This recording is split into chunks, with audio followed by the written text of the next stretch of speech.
नई नवेली दुल्हन बनकर जब सालू अपने ससुराल पहुंची, सारी रस्में बहुत अच्छे से निभाई गई। लेकिन ससुराल में जो जेठानी कल्पना के मन के अंदर ही अंदर जो खिचड़ी पक रही थी, वो सालू को नहीं पता था। सालू की जेठानी कल्पना बहुत तेज और मुंहफट थी। कल्पना का पति बेंगलोर में एक बहुत बड़ी कंपनी में जॉब करता था। सैलरी भी अच्छी मिलती थी। बस कल्पना को उसी चीज़ का घमंड था। कल्पना बहुत दिनों से अपनी सास के पीछे पड़ी हुई थी कि जल्दी से देवर विपिन की शादी करो। अब मुझे इस घर का और काम नहीं होता। अपनी पूरी उम्र अब क्या मैं तुम लोगों की सेवा में ही निकालूंगी? मेरी भी पूरी उम्र निकल जाएगी ये काम करके। मैं अब अपने पति के साथ जाना चाहती हूँ। मैं अपनी लाइफ एंजॉय करना चाहती हूँ। मुझे ये काम वाम नहीं होते। कल्पना के ताने सुन सुनकर उसकी सास धनवंती जी बहुत परेशान हो गई थी। पर बेचारी क्या करती, उनके पैरों से ज़्यादा देर तक खड़ा नहीं हुआ जाता था। कल्पना घर में केवल एक टाइम का खाना ही बनती थी और सुबह अपने बच्चों को तैयार करके स्कूल भेजती थी। उसमें भी उसे ये लगता था कि वो पता नहीं कितने लोगों का काम कर रही है। पूरा काम धनवंती जी के ऊपर ही था। बेचारी बैठ बैठ कर काम करती। फिर भी कल्पना बहू हर दिन यही बोलती थी कि अब मुझे ये घर का काम नहीं होता। मैं इतने लोगों का काम नहीं कर सकती हूँ। जल्दी से विपिन जी की शादी करा दो और मुझे अब छुट्टी दे दो। अब धनवंती जी भी परेशान हो गई थी। उन्होंने लड़की देखना शुरू तो कर दिया, पर विपिन अभी जॉब नहीं करता था। उसकी पढ़ाई अभी पूरी ही पूरी थी। वो जॉब की ट्राई कर रहा था। धनवंती जी ये देख रही थी कि बस विपिन की एक बार जॉब लग जाए, क्योंकि हर लड़की की इच्छा होती है कि वो इज्जत की रोटी खाए। विपिन की जैसे ही नौकरी लगी, धनवंती जी ने अच्छी सी लड़की देखकर तुरंत ही विपिन की एंगेजमेंट करवा दी और 1 महीने के अंदर ही शादी करवा दी गई। कल्पना अब तो मन ही मन बहुत खुश थी। अब तो कल्पना के भाव और बढ़ गए। वो तो शादी का एक दिन मुश्किल से निकाल पाई। उसने तुरंत अपना सामान पैक कर लिया और अपने पति के साथ जाने को तैयार हो गई, क्योंकि कल्पना का पति सुरेश केवल 2 दिन की छुट्टी पर ही आया था। ज्यादा दिन की उसे छुट्टी नहीं मिली थी। कल्पना का पति बाहर जॉब करता था, इसलिए वो यही सोचती थी कि जो घर का काम वो करती है वो उसका काम नहीं है। वो तो सास ससुर और देवर का काम है। उसे एक वक्त का खाना बनाना भी बहुत भारी पड़ रहा था। कल्पना देवर की शादी के अगले ही दिन अपने पति और बच्चों के साथ निकलने के लिए तैयार हो गई। सास धनवंती जी ने उसने एक बार पूछना भी जरूरी नहीं समझा। धनवंती जी ने बोला, कल्पना बहू तुम कुछ दिन के लिए अभी और रुक जाओ। शादी का घर है, बहुत सारे मेहमान हैं और नई बहू की अभी बहुत सारी रस्में करवानी है। सुरेश को जाने दो, कुछ दिन बाद विपिन तुम्हें छोड़ आएगा। परंतु कल्पना के मन में चल रहा था कि शादी का घर है, इतना सारा काम पड़ा है। अगर वो रुकी तो उसे भी घर का काम करना पड़ेगा।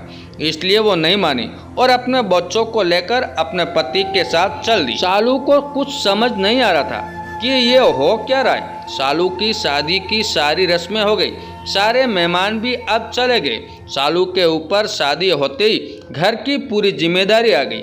लेकिन चालू ने बखूबी अपनी जिम्मेदारी निभाई। उसने सास ससुर की सेवा बिल्कुल अपने माँ बाप के जैसे ही की। धनवंती जी और बाबूलाल जी दोनों एक दूसरे को बहुत प्यार करते थे और इस उम्र में भी एक दूसरे की खुशी का ख्याल रखते थे। यही चीज़ सालू को बहुत अच्छी लगती थी। धनवंती जी और बाबूलाल जी के लिए तो अब सालू उनकी बेटी ही बन गई थी। 1 साल के अंदर ही सालू को एक बेटी हो गई। बेटी होते ही सालू की जिम्मेदारी और बढ़ गई।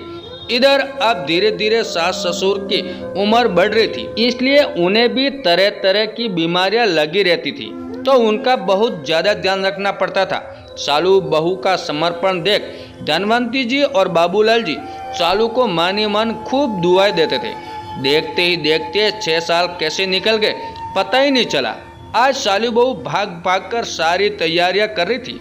खुशी को भी सुंदर सी फ्रॉक पहनाकर तैयार कर दिया, बिल्कुल परी लग रही थी। आज मेरी खुशी सालू घर के काम ऐसे कर रही थी जैसे मानो कि उसके जाने के बाद सास ससुर को कोई काम करने की ज़रूरत ना पड़े।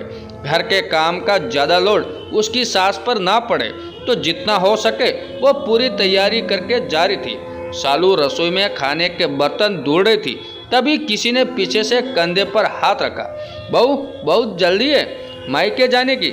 सालू ने पलट कर देखा तो उसकी सास धनवंती जी खड़ी थी। हाँ माँ जी, बड़ी मुश्किल से तो ये समय आया है जब मुझे अपने घर जाने का मौका मिल रहा है। माँ जी, आपको तो पता ही है मुझे घर गृहस्थी से छुट्टी नहीं मिलती। आज पता नहीं आपके बेटे ने मुझे क्यों पूरे एक हफ्ते की छुट्टी दी है। माँ जी, न जाने आज उन्हें मुझ पर कैसे तरस आ गया। सालू ने चहकते हुए कहा। आज सालू की शादी को लगभग 6 वर्ष हो गए। इन 6 वर्षों में मुश्किल से 2 या 3 बार ही वो अपने मायके जा पाई थी।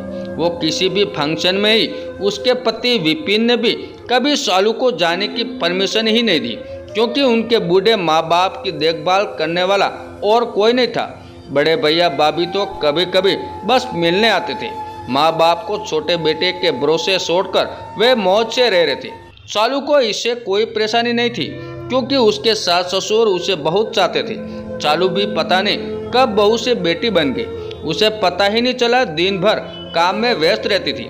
सास ससुर की एक एक चीज का ध्यान रखना, यहाँ तक कि वो अपने ससुर जी को कभी कभी डांट भी देती थी जब वे चुपचाप कभी कभी मीठा खाने की कोशिश करते। इस प्यार भरी डांट पर वे मुस्कुराकर बस इतना ही कहते, लगता है मेरी माँ वापस आ गई। लेकिन आज सब कुछ भूलकर सालू अपने मायके जाने के लिए तैयार हो रही थी। खुशी की भी स्कूल की छुट्टियां चल रही थी, इसलिए सालू ने सोचा कि ये अच्छा मौका है मायके जाने का। पर आज उसे पता नहीं विपिन ने कैसा मौका दे दिया, और विपिन उसे खुद छोड़ने भी जा रहे थे। जाते समय सालू ने अपने सास ससुर के पैर छूते हुए कहा, पापा जी आप परहेज से रहना और मीठा तो बिल्कुल मत खाना। मम्मी जी, मैंने मेड को बोल दिया है, वो आप दोनों को समय पर दवाई दे देगी। आप अक्सर दवाई लेना भूल जाती है। जब मैं वापस आऊं तो आप दोनों ऐसे ही स्वस्थ मिलने चाहिए। लेकिन बाबूजी और धनवंती जी दोनों के चेहरे उदास थे।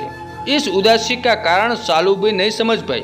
उसे लगा कि उसके सास ससुर उसके और खुशी के जाने से दुखी है। बाबूजी ने खुशी को बहुत सारी चॉकलेट और गुब्बारे लाकर दिए। बाबूजी के मन में अलग ही बातें चली थी जो सालू को पता नहीं थी। सालू उनका आशीर्वाद लेकर जल्दी से खुशी के साथ गाड़ी में बैठकर चली गई। उसके जाने के बाद बाबूलाल जी ने धनवंती से कहा, चल अब मेरा भी सामान पैक कर दे, शायद तेरा मेरा साथ यहीं तक था। धनवंती जी ने कहा, ऐसा मत कहिए, मैं भी आपके साथ चलती हूँ, नहीं तो हम दोनों किसी वृद्ध आश्रम में रहने चलते हैं। बाबूलाल जी ने अपने दर्द को संभालते हुए कहा, नहीं धनवंती, तू भी यहाँ नहीं रहोगी तो सालू परेशान हो जाएगी। मैं ही चला जाता हूँ। कुछ दिन से उनके बड़े बेटे सुरेश और विपिन में बहस चल रही थी। विपिन चाहता था कि माँ बाप की जिम्मेदारी वे भी उठाए, लेकिन सुरेश नहीं मान रहा था, क्योंकि सुरेश की बीवी कल्पना अपने सास ससुर को अपने पास नहीं बुलाना चाहती। परंतु विपिन ने जोर दिया तो दोनों भाइयों ने मिलकर ये समझौता किया कि पापा को सुरेश रख लेगा और माँ को विपिन। लेकिन सालू के रहते ये संभव नहीं था, इसलिए विपिन ने बहाने से सालू को उसके मायके भेजा था। अगले दिन सुरेश अपने पिता को लेने आ गया। धनवंती जी का रो रो कर बुरा हाल था।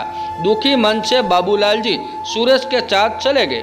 धनवंती जी को लगने लगा जैसे उनकी जिंदगी का मकसद खत्म हो गया। वे चुपचाप अपना कमरा बंद करके बैठी रहती थी, न खाने की सूझ न दवाई की। उधर यही हाल बाबूलाल जी का भी था। एक दिन विपिन ने सालू को फोन किया, सालू मम्मी की तबीयत ठीक नहीं है, तुम जल्दी से आ जाओ। उन्होंने खाना पानी छोड़ दिया। सालू सीधे ही अस्पताल पहुंच गई। डॉक्टर ने कहा इन्हें कई दिन से खाना नहीं खाया है और यहाँ तक कि दवाई भी नहीं ली है। करीब 3 दिन से कुछ नहीं खाया है। डॉक्टर की बात सुनकर सालू माँ जी की ओर देखकर बोली, क्या हुआ माँ जी, ये सब क्या है? कोई बात हुई है क्या? मुझे बताइए। बस बेटी, तू कब बहू से बेटी बन गई पता नहीं चला। तूने हमारा बहुत ध्यान रखा। बस एक उपकार और कर देना, अपने ससुर जी का ध्यान रखना। मेरे बाद वो बहुत अकेले हो जाएंगे। मैं उनकी जिम्मेदारी तुझे सौंप कर जाना चाहती थी, इसलिए जिंदा हूँ। सालू इससे पहले कुछ समझ पाती, धनवंती जी की गर्दन एक और लुढ़क गई। सालू और विपिन जब माँ को लेकर घर पहुँचे तो देखा बाबूजी सुरेश भैया की गाड़ी से उतर रहे थे। सालू अब सब समझ गई। उसने गुस्से से अपने पति विपिन को देखा और बोली, जो पाप आपने किया है उसका प्रायश्चित तो मैं भी नहीं कर सकती। इतना बड़ा धोखा मुझसे और अपने माता पिता से इतनी नफरत। हे भगवान, अब हमें कौन बचाएगा? माँ का तो आपने दिल दुखाया है, उसका प्रायश्चित करने के लिए आपको न जाने कितने जन्म लेने होंगे। विपिन बस फूट फूट कर रो रहा था। मुझे क्या पता था ये सब हो जाएगा। इधर बाबूलाल जी गुमसुम से बैठे थे। वह न रो रहे थे न किसी से बात कर रहे थे। सालू ने जाकर उन्हें संभाला तो वह बोले, बेटी मेरा आशीर्वाद हमेशा तेरे साथ रहेगा, बस अब मैं जी नहीं पाऊंगा। ये कहकर वो सालू की गोद में लुढ़क गए। सालू ने उन्हें उठाने की कोशिश की लेकिन बाबूजी जा चुके थे। बगल में खड़ी हुई सालू की बेटी खुशी बार बार बोलती रही, दादू दादू आप मेरे लिए क्या लाए हैं? दादू आप मेरे लिए क्या लाए हैं? पर उसे क्या पता दादू अब जा चुके हैं। दोस्तों, ये कहानी आपको कैसी लगी कमेंट करके जरूर बताएं और हमारे चैनल पे नए हो तो हमारे चैनल को सब्सक्राइब